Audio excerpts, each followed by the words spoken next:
Untuk memastikan semua orang di Pakistan bisa menggunakan velg murah, maka pabrik kecil di Pakistan ini bersiap untuk menuangkan logam cair yang meleleh dengan cara tradisional. Meskipun mereka hanya memiliki satu mesin bubut, namun hasilnya adalah velg yang berkualitas tinggi. Dan inilah pabrik kecil pembuatan velg di Peshawar. Untuk bisa memproduksi velg yang indah ini secara massal, mereka pertama-tama harus menyatukan cetakan velg yang terpisah dengan menempelkan karet menggunakan lem di dinding dalam. Tujuannya dari langkah ini adalah untuk mengubah ukuran velg yang dicetak. Pemasangan karet ini membuat cetakan velg menjadi lebih besar. Meskipun permukaan velg setelah dicetak sangat kasar, namun memberikan cukup ruang untuk proses pemesinan bagi para tukang. Karena karet dipotong secara manual oleh para tukang, maka sambungan dan tepi perlu dihaluskan dengan cermat, hingga sejajar sepenuhnya dengan tepi roda. Di tempat penyambungan yang dioleskan dempul, tukang masih perlu menghaluskan dengan kertas amplas, membuat permukaan keseluruhan menjadi benar-benar rata dan halus. Setelah melalui tangan terampil sang tukang, sekarang bisa mulai membentuk dengan roda.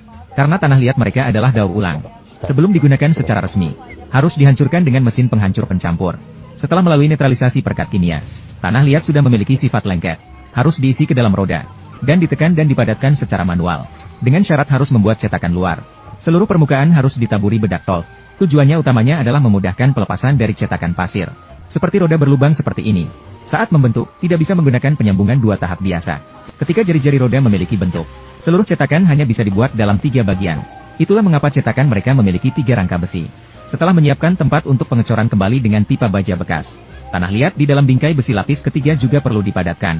Pada saat ini, cetakan roda telah selesai dibuat. Dan untuk mengeluarkan roda bagian dalam, tukang harus memukul roda untuk melepaskannya. Dengan cara ini, permukaan jari-jari roda dapat dilepaskan dengan sukses. Untuk mencegah keruntuhan cetakan, mereka akan menuangkan bensin langsung untuk pemanasan suhu tinggi. Tujuannya utamanya adalah untuk mengerasan bagian dalam cetakan, agar tidak mempengaruhi cetakan setelah dilepas. Dan setelah tukang dengan sangat teliti mengeluarkan cincin roda yang terpisah. Pada saat ini, cetakan pasir 3 bagian untuk roda terpisah telah selesai. Mencapai persyaratan pengecoran. Dan barang-barang aluminium bekas di depan mata adalah bahan baku untuk membuat roda. Tukang akan mengisinya semua ke dalam tungku peleburan dan terbakar melalui minyak berat. Sementara bahan bakar berat digunakan sebagai sumber panas utama. Yang utama adalah kecepatan pemanasan yang sangat cepat. Setelah itu, ketika master mengangkat kotoran dari permukaan, pada saat ini, seluruh bagian dalam tungku sudah berisi aluminium murni. Langsung setelah itu, menggunakan wadah untuk menuangkan aluminium dari corong pengecoran. Sementara menunggu aluminium meluap dari corong pengecoran, tidak perlu menunggu dingin untuk melepaskan cetakan. Langsung setelah itu, membersihkan pasir saat masih panas. Hal ini karena pasir akan mengeras setelah benar-benar dingin. Membersihkan roda seperti ini akan menjadi sulit. Ini juga alasan mereka membersihkan pasir saat masih panas. Meskipun velg mentah sudah mulai terbentuk, namun data keseluruhan belum memenuhi persyaratan penggunaan. Ketika terdapat sisa material dan burs, master masih perlu menggunakan pahat ulir mesin bubut untuk memotong bagian tepi yang tidak rata, agar sisa material yang berlebihan dapat dihilangkan sepenuhnya. Ketika terdapat banyak burs di dinding dalam juga perlu dibersihkan.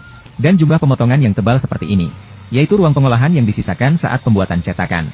Karena seluruh permukaan jari-jari roda sulit dijangkau oleh pisau bubut, maka para tukang hanya bisa menggunakan piringan gerinda sudut untuk menghaluskan.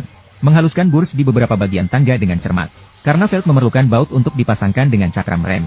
Lubang baut yang disiapkan juga perlu dibor dengan bor listrik. Untuk memastikan diameter lubang velg konsisten. Dan agar velg terlihat lebih berkualitas, velg yang sudah selesai diproses perlu disemprot dengan cat hitam.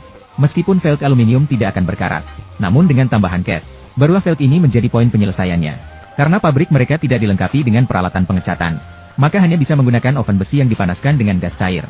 Dapat mencapai efek pengecatan saat suhu meningkat. Proses ini memerlukan waktu menunggu selama 20 menit. Pada saat ini, cat di permukaan velg sudah kering sepenuhnya. Ketika masih ada tonjolan di permukaan jari-jari, mereka juga perlu memperbaiki velg di mesin bubut. Tujuan utamanya adalah untuk menggosok permukaan jari-jari dengan pisau bubut. Artinya, menghilangkan satu lapisan permukaan sepenuhnya. Meskipun langkah pengolahan ini sangat sederhana, namun hasil akhirnya sangat luar biasa. Dan ini adalah langkah kunci mereka dalam meningkatkan kualitas. Seiring berakhirnya proses penggosokan jari-jari, maka velg yang dicetak dari aluminium ini telah selesai diproduksi. Bagaimana menurutmu kualitas velg seperti ini?